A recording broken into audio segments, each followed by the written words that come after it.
সুপ্রিয় অষ্টম শ্রেণীর শিক্ষার্থীরা, ইউনিটি এডুকেশন বিডি চ্যানেলটিতে তোমাদের স্বাগতম।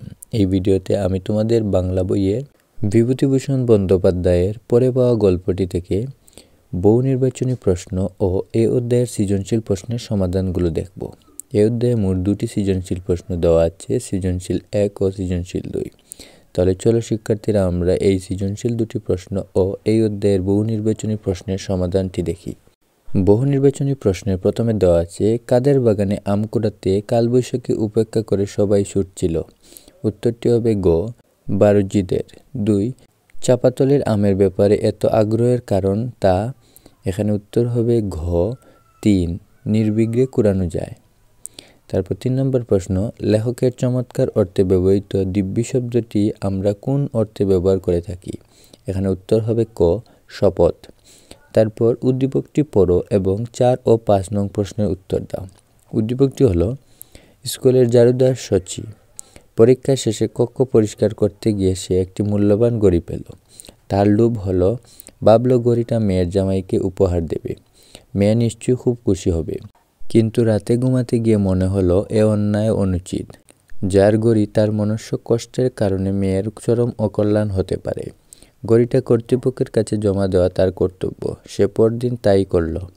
তারপর 4 নম্বর প্রশ্ন, শচী পরে পাওয়া গল্পে কোন চরিত্রের প্রতিভ? এখানে উত্তর হবে গ, কথক। 5 নম্বর প্রশ্ন, উল্লেখিত তুলনাটা কোন মানদণ্ডে বিচার্য? উভয়ই। এখানে উত্তর হবে ক, 1, ন্যায় ও কর্তব্যবোধে উদ্বুদ্ধ। এখন চলো আমরা সৃজনশীল প্রশ্ন 1 এর সমাধানটি দেখি। 1 নং সৃজনশীলের উদ্দীপকে দেওয়া আছে, আরিফ ট্যাক্সি ক্যাব চালিয়ে জীবিকা নির্বাহ করে। একবার একজন আরোহীকে গন্তব্যে পৌঁছে দিয়ে সে বিশ্রাম নিচ্ছিল। সহসা গাড়ির ভিতরে দৃষ্টি পড়লে সে দেখতে পেল একটি মানিব্যাগ সিটের উপরে পড়ে আছে। ব্যাগে অনেকগুলো ডলার, কিন্তু ব্যাগের কোনো ঠিকানা পাওয়া গেল না। সে সন্ধ্যা অবধি অপেক্ষা করল। নিরুপায় হয়ে সে পত্রিকা অফিসে গিয়ে সম্পাদকের একটি বিজ্ঞাপন ছাপিয়ে দেবার অনুরোধ জানালো। এখানে ক নম্বর প্রশ্ন, পরে পাওয়া কী ধরনের রচনা? এই প্রশ্নের উত্তর লিখব, পরে পাওয়া একটি কিশোর গল্প। তারপর খ নম্বর প্রশ্নে দেওয়া আছে, ওর মতো কত লোক আসবে, বিদুর এ কথাটি অর্থ বুঝিয়ে লিখো। এই প্রশ্নের উত্তর লিখব, ওর মতো কত লোক আসবে, বিদুর কথাটির অর্থ মিথ্যে মালিক সেজে অনেকে টিনের ক্যাশবাক্সের লোভে আসতে পারে।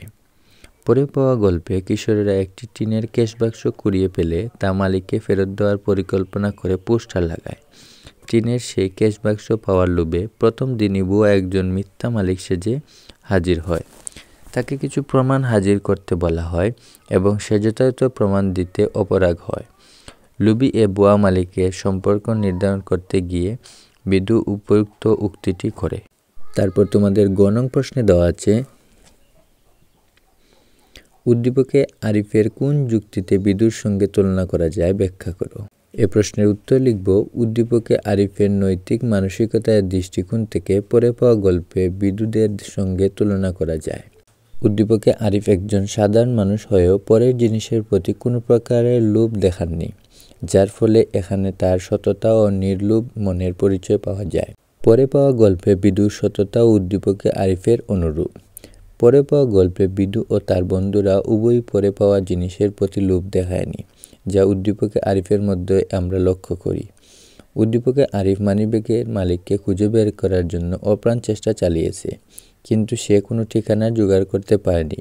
সে নিরুপায় হয়ে পত্রিকায় বিজ্ঞাপন দিতে গিয়েছে। ঠিক বিদু ও তার বন্ধুদের মধ্যে আমরা এমন একটি প্রয়াস লক্ষ্য করি। তাই বলা যায়, পরে পাওয়া গল্পের দিক থেকে উদ্দীপকে আরিফের বিদুর নৈতিক মানসিকতার সঙ্গে তুলনা করা চলে। তারপর তোমাদের গ নং প্রশ্ন, কলবরে ক্ষুদ্র হলেও আরিফ চরিত্রটি পরে পাওয়া গল্পে মূল সুরই ধারণ করে আছে, মূল্যায়ন করো। এই প্রশ্নের উত্তর লিখব, কলেবরে ক্ষুদ্র হলেও আরিফ চরিত্রটি পরে পাওয়া গল্পে মূল সুরই ধারণ করে আছে, কারণ গল্পে বিদুর মতো উদ্দীপকে আরিফও সেই পরিচয় দিয়েছে। পরে পাওয়া গল্পে কিশোর বিদু ও তার বন্ধুর নির্ভুল মনোভাব পরিচয় দিয়েছে টিনের বাক্সটি পরে পাওয়ার পর তার মালিককে ফেরত দিয়ে। পরে পাওয়া গল্পে কিশোরদের মতো উদ্দীপকে ট্যাক্সি ক্যাবের আরিফ হঠাৎ একটি মানিব্যাগ তার গাড়িতে সিটে পড়ে থাকতে দেখতে পায়। তার গাড়িতে একজন আরোহী ভুল করে রেখে যাওয়া মানিব্যাগটি ফিরিয়ে দেওয়ার ইচ্ছায় পত্রিকা অফিসে ছুটে আসে। এই মনোভাব পরে পাওয়া গল্পেই সারাংশ বটে। অপরের জিনিসের প্রতি মানুষের লোভ না করে কোনো জিনিস পেলে তা ফেরত দেওয়ার মানুষের নৈতিক দায়িত্ব। উপরের আলোচনা থেকে তাই বলা যায়, উদ্দীপকের কলেব ক্ষুদ্র হলেও তার গল্পে মূল সুরি ধারণ করে আছে। এখন চলো শিক্ষার্থীরা আমরা 2 নং সৃজনশীল প্রশ্নের সমাধানটি দেখি। 2 নং সৃজনশীল প্রশ্নের উদ্দীপকে দেওয়া আছে, সন্ধ্যায় দেখা গেল নিজের ছাগলের সাথে অতিরিক্ত একটি ছাগলও আঁতালে ঢুকেছে। এশার নামাজ পার হয়ে গেল, কিন্তু কেউ খোঁজ নিতে এলো না। দাদু বললেন, না না, চুপ করে থাকা ঠিক হবে না। এক কাজ কর, রফিক শফিক বেরিয়ে পড়। প্রতিবেশী নাবিল আর তামিলকে সাথে নিয়ে দুজন দুদিকে যেও। মসজিদ থেকে চুঙ্গা নিয়ে গায়ে ঘোষণা করে দিয়ে আসিস। কিছুক্ষণের মধ্যে 2 ভাই দাদুর পরামর্শ মতো বলতে লাগলো, ভাই সব একটি ছাগল পাওয়া গেছে। যাদের ছাগল তারা দয়া করে মতিন শিকদারের বাড়ি থেকে নিয়ে যান। এখানে ক নং প্রশ্নে দেওয়া আছে, লেখক বিভূতিভূষণ বন্দ্যোপাধ্যায় কোন ধরনের লেখক হিসেবে সমধিক পরিচিত? এই প্রশ্নের উত্তর লিখব, বিভূতিভূষণ বন্দ্যোপাধ্যায় নিসর্গের রূপকার হিসেবে সমধিক পরিচিত। তারপর খ নম্বর প্রশ্ন, দুজনই হঠাৎ ধার্মিক হয়ে উঠলাম, কথাটি দ্বারা কি বোঝানো হয়েছে? এ প্রশ্নের উত্তর লিখব, পরে পাওয়া টিনের বাক্সটি আত্মসাৎ না করে তারা মালিকের কাছে পৌঁছে দেবার ইচ্ছা সম্পর্কে বলা হয়েছে। দুজনই হঠাৎ ধার্মিক হয়ে উঠলাম। পরে পাওয়া গল্পে 2 কিশোর কথক ও বাদল অন্ধকারে একটি টিনের বাক্স কুড়িয়ে পায়। প্রথমে লোভের বশবর্তী হয়ে তারা বাক্সের সব কিছু নিজেরাই নিতে চায়, কিন্তু পরক্ষণেই তারা অনুভব করে যে এটি অন্তত অন্যায় কাজ হবে। ফলে তারা বাক্সটি মালিককে ফেরত দেওয়ার সিদ্ধান্ত নেয়। দুজনের এই শুভবুদ্ধি উদয় হওয়াকেই কথক হঠাৎ ধার্মিক হওয়া বলে অভিহিত করেছেন।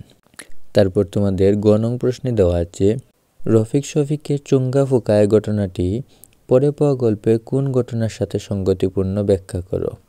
এ প্রশ্নের উত্তর লিখব, পরে পাওয়া গল্পে কিশোরদের নদীর ধারে গাছে পোস্টার লাগানোর সঙ্গে উদ্দীপকে রফিক শফিকের চুঙ্গায় ফুক্কা ঘটনাটি সঙ্গতিপূর্ণ।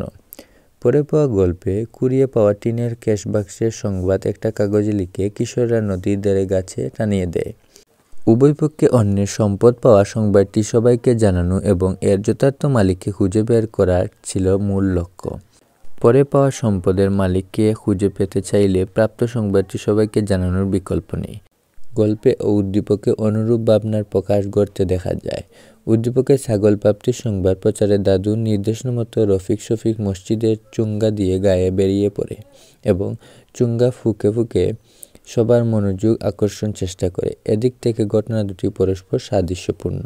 এরপর গ নং প্রশ্ন, উদ্দীপকে দাদু যেন পরে পাওয়া গল্পে মূল চেতনায় প্রতিভ, বিশ্লেষণ করো।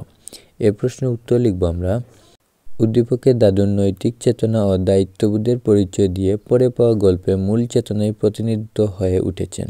পরে পাওয়া গল্পে কিশোরেরা অন্যের সম্পদের প্রতি লোভ না দেখিয়ে তারা ফিরিয়ে দেওয়ার উদ্যোগ নিয়েছিল। এক্ষেত্রে তাদের নির্লোভ মানসিকতার পরিচয় পাওয়া যায়। সততা, নিষ্ঠা ও কর্তব্যবোধের পাশাপাশি তারা তাদের দায়িত্বশীলতার পরিচয় দিয়েছে। পরে পাওয়া গল্পে কিশোরদের চেতনা ও কাজকর্মের সঙ্গে উদ্দীপকের দাদুর চরিত্রটি বেশ মিলে যায়।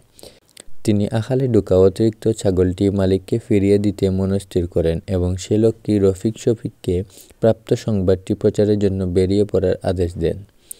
আমাদের উচিত উন্নত মানসিক বোধ ও সততার আদর্শ অনুসরণ করে চলা। পরে পাওয়া গল্পের এই শিক্ষণীয় প্রতিফলন হতে দেখা যায় উদ্দীপকের দাদুর চরিত্রে। অন্যের সম্পদ আত্মসাৎ না করে মালিকের হাতে ফিরিয়ে দেওয়া ব্যাপারে তিনি দ্বিধাহীন। গল্পে কিশোরদের মাঝে একই প্রবণতা পরিচয় পাওয়া যায়। ফলে উদ্দীপকের দাদু তার কাজের মাধ্যমে সেই সব কিশোরের চিন্তার প্রতিচ্ছবি হয়ে ওঠেন।